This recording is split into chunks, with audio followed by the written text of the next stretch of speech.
New horror story. Do not open the window after midnight. My name is Derek, and I'm 34 years old. What I'm about to tell you happened 6 months ago when I inherited my great-uncle's house in rural Montana. I'm writing this down because I need someone to understand why that house is now boarded up and why I can never go back there again. But more importantly, I need you to understand that if you ever find yourself in an old house on a night when the moon is full, you must never, under any circumstances, open the windows after midnight. Because something waits in the moonlight, something that's been waiting much longer than any of us have been alive. I should start by telling you about my great-uncle Theodore. He was my grandmother's brother, a man I'd met maybe 3 times in my entire life. He was one of those eccentric relatives that families don't talk about much.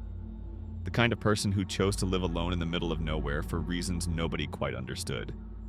When Theodore died at age 87, I was surprised to learn that he'd left me his property. The lawyer handling the estate said Theodore had been very specific about it. Apparently, he'd been following my life from a distance and decided I was the only family member responsible enough to handle what he called the obligations that come with the house. At the time, I thought he just meant property taxes and maintenance. I was going through a rough patch in my life. My marriage had ended 6 months earlier. I'd lost my job in corporate finance due to company downsizing, and I was living in a cramped apartment in Seattle while trying to figure out what to do next. The idea of a free house in Montana, even if it was in the middle of nowhere, seemed like exactly the fresh start I needed. The house was a 2-story Victorian structure built in 1884, sitting on 40 acres of forest and meadowland about 30 miles from the nearest town. It was beautiful in a haunting way, all dark wood and intricate gingerbread trim, with tall windows that seemed to watch you as you approached. When I arrived in late September, I found a thick manila envelope waiting for me on the kitchen table. Inside was a handwritten letter from Theodore dated just 2 weeks before his death. The letter began normally enough.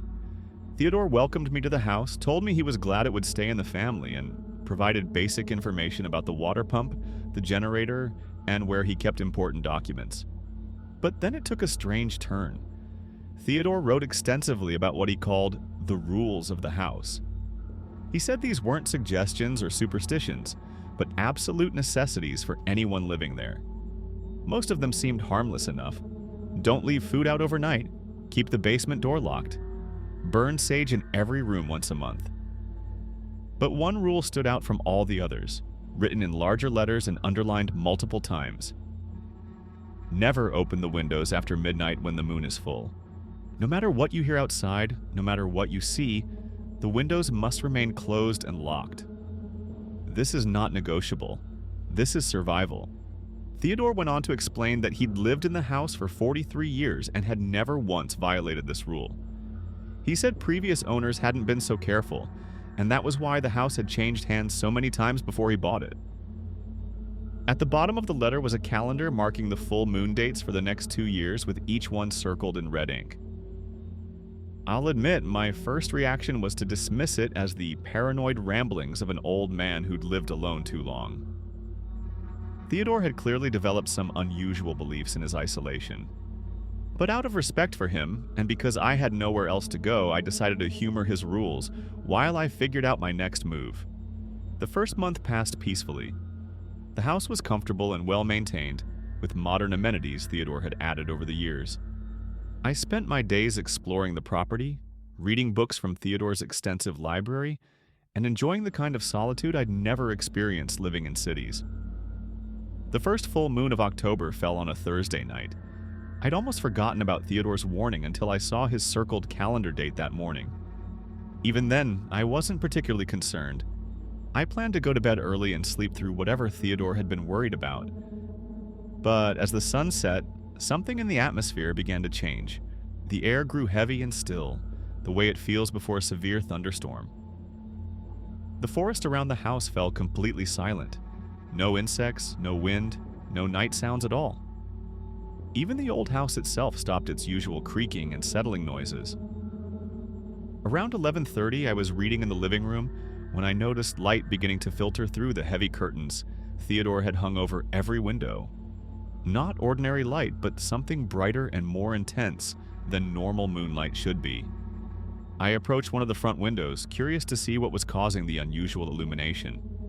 The curtain was thick velvet, completely opaque, but light was seeping around the edges as if there were floodlights positioned outside. That's when I heard the first sound. It started as a low humming, almost below the range of human hearing.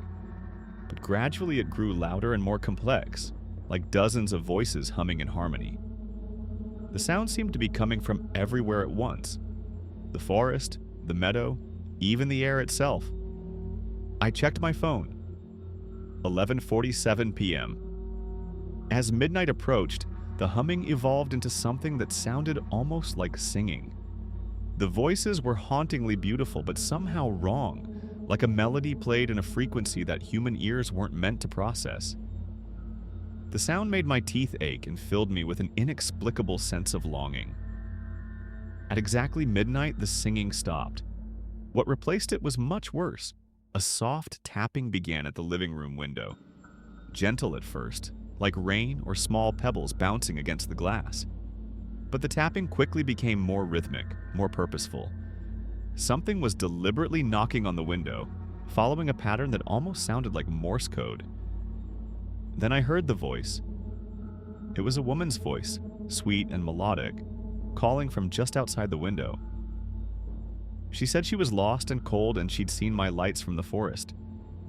She asked if I could please let her in, just for a few minutes to warm up before she continued on her way. Every instinct I had was telling me to help her. The voice was so genuinely distressed, so human and vulnerable, that it seemed cruel not to respond. I found myself moving toward the window, my hand reaching for the curtain. But then I remembered Theodore's letter. His words echoed in my mind. No matter what you hear outside, no matter what you see, the windows must remain closed and locked. I forced myself to back away from the window. The knocking became more insistent. The voice grew more desperate, claiming she could see shadows moving in the forest behind her, and that something was chasing her. She begged me to hurry, saying she didn't have much time. I sat in the middle of the room with my hands pressed over my ears, trying to block out the sound. But the voice seemed to penetrate everything, growing louder and more frantic. Then, just as suddenly as it had begun, everything stopped. The knocking ceased. The voice fell silent. Even the supernatural light filtering through the curtains dimmed to normal moonlight levels. I waited until dawn before I dared to look outside. When I finally pulled back the curtains, there was nothing there. No footprints in the soft earth beneath the windows, no signs that anyone had been there at all. But carved into the wooden window frame, so fresh that wood shaving still clung to the letters, was a single word: soon. I called Theodore's lawyer that morning and asked about the history of the house. What he told me made my blood run cold. The house had changed hands 17 times since it was built in 1884. Most owners had lived there less than a year before selling or simply abandoning the property. 7 different owners had died while living in the house, all on nights when the moon was full. The causes of death were listed as everything from heart attacks to mysterious accidents, but in each case, investigators had found the victims near open windows. The lawyer also told me about the previous owner before Theodore, a woman named Margaret Chen, who had lasted only 3 months in the house. According to the police report, neighbors found her front door standing open on an October morning in 1979. Margaret was never seen again, but her bedroom window had been found wide open, and the room was filled with what witnesses described as an unusual silver dust that disappeared before investigators could analyze it. Theodore had bought the house from Margaret's estate and had apparently been the only owner to live there successfully for more than a few years. Now I understood why. The second full moon arrived exactly 29 days later. This time, I was prepared. I spent the day reinforcing Theodore's precautions. I checked that every window was securely locked, drew all the curtains tightly closed, and even went so far as to nail boards over the windows in my bedroom and the room directly below it. I also did something Theodore hadn't mentioned in his letter. I set up a video camera focused on the front of the house, positioned so I could monitor it from inside without going near the windows. The supernatural phenomena began earlier that night, starting around 10 p.m.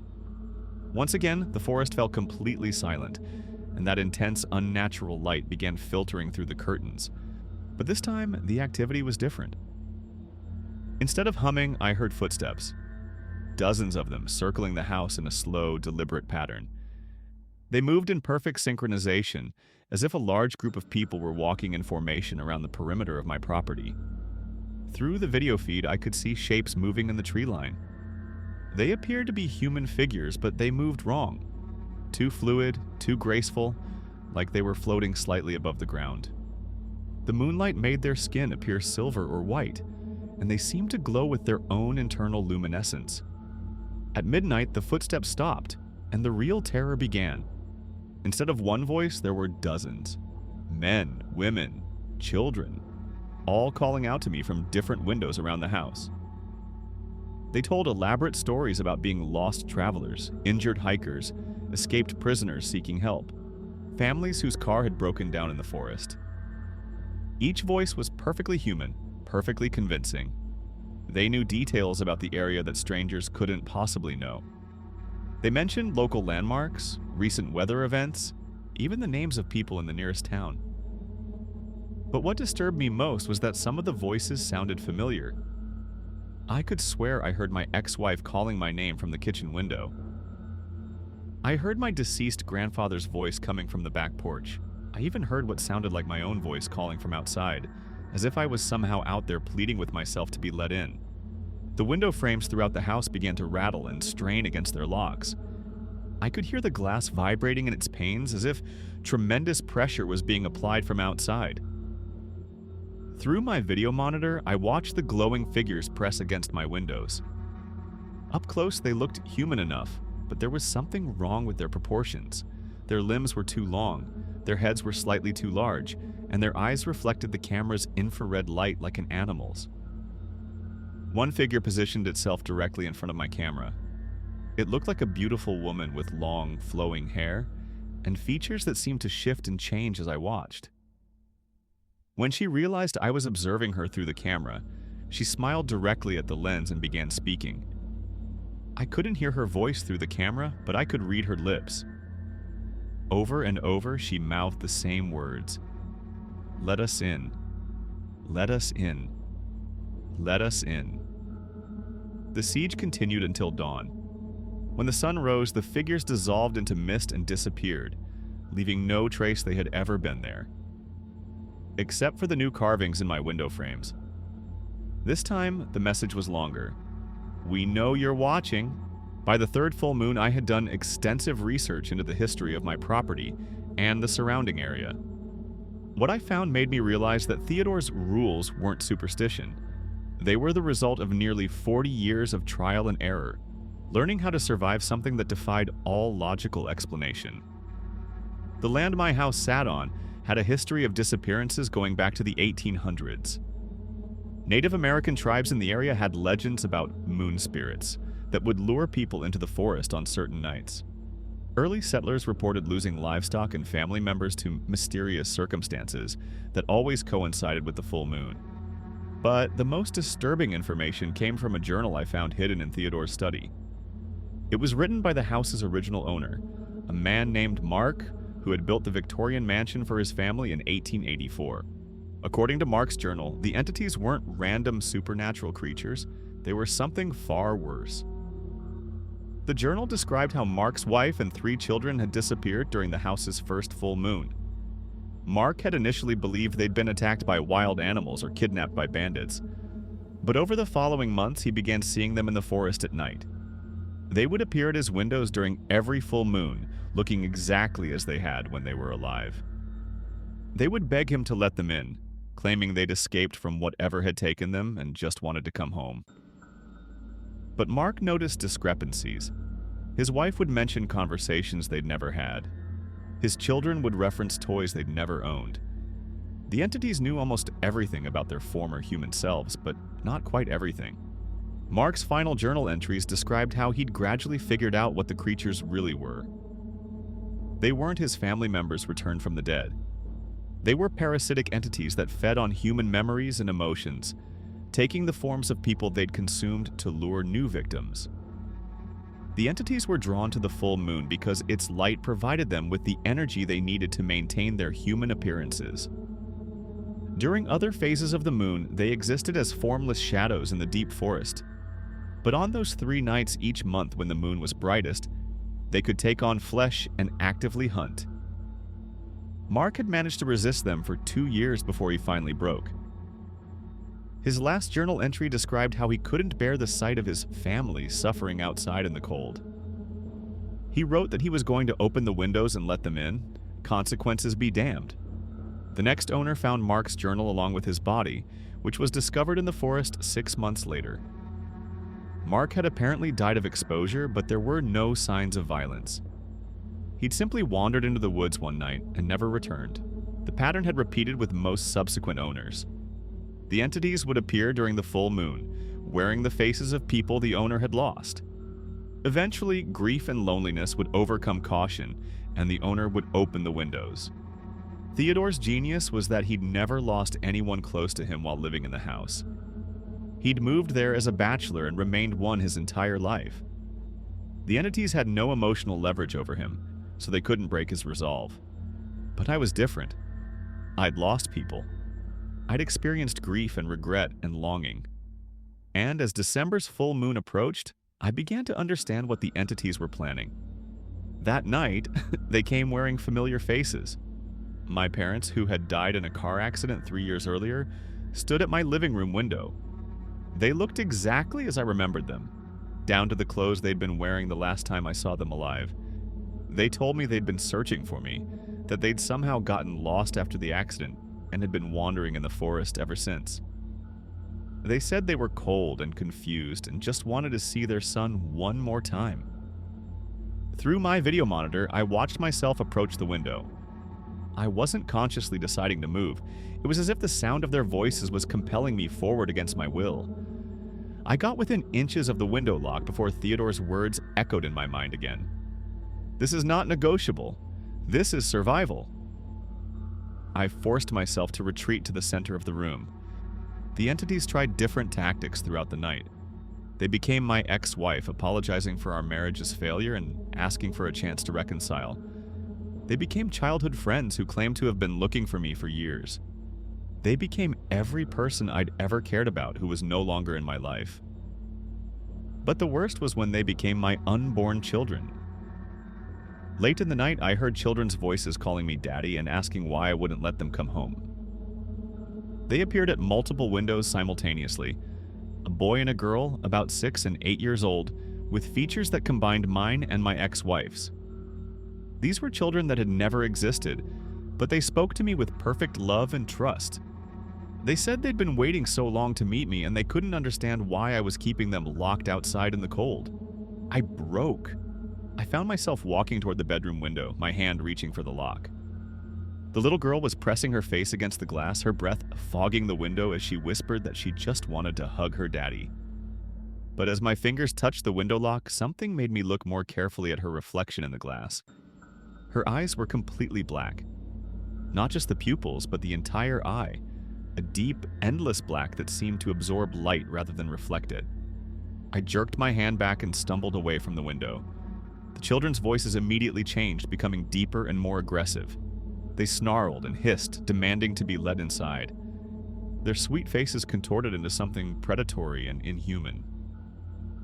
The siege lasted until dawn, but I had survived another month. I won't describe every full moon in detail, but each one followed a similar pattern. The entities became more sophisticated, more psychologically manipulative. They learned from each attempt, adjusting their tactics based on my reactions. They began appearing during the days leading up to the full moon, testing the perimeter and probing for weaknesses. I would catch glimpses of familiar faces in the forest, always just at the edge of my vision. They also started leaving gifts. I would find items outside my door that belonged to people from my past. My mother's favorite scarf, which should have been buried with her. My grandfather's watch, which I distinctly remembered being lost years before his death. A toy that had belonged to my childhood dog, who had died when I was 12. The items were always perfect replicas, down to the smallest details. But when I brought them inside and examined them closely, they would gradually decay into a fine silver dust that would blow away at the slightest touch. I also began experiencing the entity's influence even when the moon wasn't full. I would have vivid dreams about opening the windows and reuniting with everyone I'd lost. I would sleepwalk toward the windows and wake up with my hands pressed against the glass. The isolation was taking its toll on my mental health. I was losing weight, sleeping poorly, and jumping at every sound. I considered leaving the house dozens of times, but something always stopped me. During one of my research trips to the town library, I discovered why. Theodore hadn't just survived the entities, he'd been protecting everyone else from them. According to historical records, the disappearances in the area had stopped almost entirely after Theodore moved into the house in 1979. Before that, the region had lost an average of 5 people per year to mysterious circumstances. After Theodore's arrival, the incidents dropped to almost zero. The entities were territorial. As long as someone was living in the house and following the rules, they remained focused on that single target. But if the house was abandoned, they would expand their hunting range and begin stalking victims across a much wider area.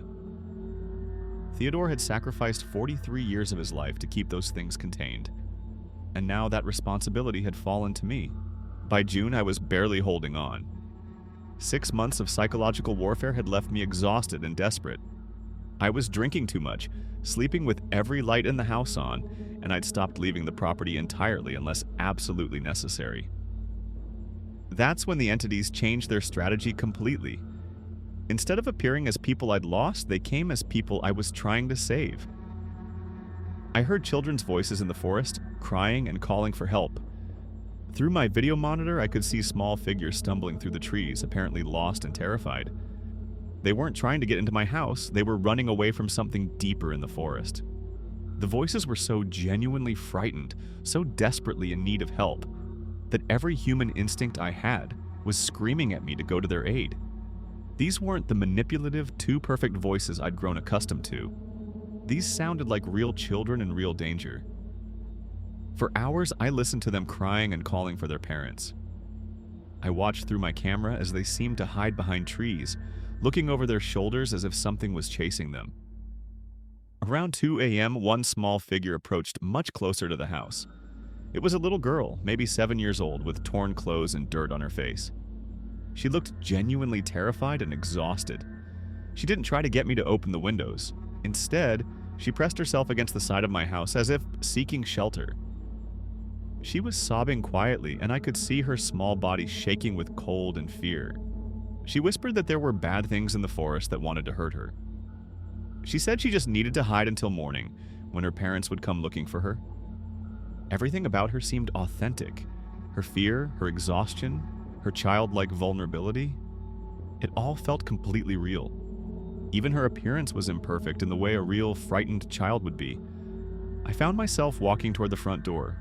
I told myself I would just crack it open, just enough to call out to her and tell her to go to the road where she'd be safe. I wasn't going to let her inside. I was just going to redirect her away from my property. My hand was on the deadbolt when I heard Theodore's voice. Not an entity mimicking Theodore's voice, but a memory of something he'd said in one of his letters that I'd forgotten until that moment. They will eventually learn to make you want to leave the safety of the house rather than trying to get inside. When that happens, you must remember that the windows and doors are not the only barriers protecting you. The house itself is a sanctuary, and you must never, under any circumstances, step outside during the full moon. I realized what was happening. The entities had evolved their strategy. Instead of trying to get me to let them in, they were trying to get me to come out. I backed away from the door and returned to the center of the living room. Outside, the little girl's crying intensified. She called out that she could see shapes moving in the trees, getting closer. She begged someone, anyone, to please help her hide, but I forced myself to stay inside. Around dawn, the crying stopped. When I looked outside that morning, I found something that confirmed my decision had been correct. Scattered across my property were dozens of sets of small footprints, too many to belong to a single lost child. The prints formed complex patterns around my house, as if multiple entities had been coordinating their movements to create the illusion of a lone, terrified child. At the front door, I found one final message carved into the wood. Next time. I knew I couldn't survive much longer. The constant stress and isolation were destroying me, both physically and mentally. I'd lost 30 pounds, my hands shook constantly, and I was having conversations with people who weren't there. But I also knew I couldn't abandon my post. If I left, those things would spread beyond the forest and begin hunting innocent people in the surrounding communities. I decided to break the stalemate. Theodore's journal had mentioned that previous homeowners had tried various methods to drive the entities away permanently. Most had failed, but there was one potential solution that had never been tested. According to Mark's original journal, the entities were tied to the specific location where they'd first fed. They couldn't travel far from the forest surrounding my house, but they also couldn't be destroyed as long as their feeding ground remained intact. However, Mark had theorized that if someone could survive an entire year of full moons, 12 complete lunar cycles, the entities would be forced to move on to new territory. The cycle would be broken, and the area would be cleansed. Theodore had apparently never tested this theory because he'd been too afraid of what might happen during the 12th month. His journal entries suggested that the entities would make their final, most desperate attempt during that last full moon, and he wasn't sure that even his precautions would be enough. But I was dying slowly anyway. If I was going to break, it made more sense to break while fighting for a purpose. I spent July preparing for what I assumed would be my final battle. I reinforced every window and door in the house with steel bars and additional locks. I stocked enough food and water to last for days without leaving my safe room. I charged every electronic device I owned and prepared multiple backup power sources. Most importantly, I wrote down everything I knew about the entities and their patterns. If I didn't survive, maybe the next person to inherit the house would be better prepared. July's full moon was different from all the others. The entities didn't try to trick me or appeal to my emotions. Instead, they laid siege to my house with raw, overwhelming force. They began arriving at sunset, hours before the moon was fully visible. Through my cameras, I watched hundreds of glowing figures emerge from the forest and surround my property. They moved with military precision, taking positions at every window and door. As darkness fell, they began their assault. Every piece of glass in my house vibrated like it was about to shatter. The walls themselves seemed to flex and bend under some tremendous pressure. The lights flickered constantly and my backup generator struggled to maintain power. The entities no longer bothered with human voices. Instead, they produced a sound that was part scream, part roar, and part something else that made my bones ache. The noise was so intense that I had to stuff cotton in my ears and wrap my head in blankets to avoid being driven insane by it. Around midnight, they began trying to physically break into the house. I heard the sound of claws raking against the exterior walls. Windows cracked but held thanks to my steel reinforcements. The front door strained against its frame as something threw itself against it repeatedly. But the worst was when they got into the walls themselves. I could hear them moving through the spaces between my interior and exterior walls, scraping and clawing their way toward my safe room. They were somehow squeezing their forms through gaps that should have been too small for anything larger than an insect. By 2 a.m., I could hear them directly above my head in the attic space.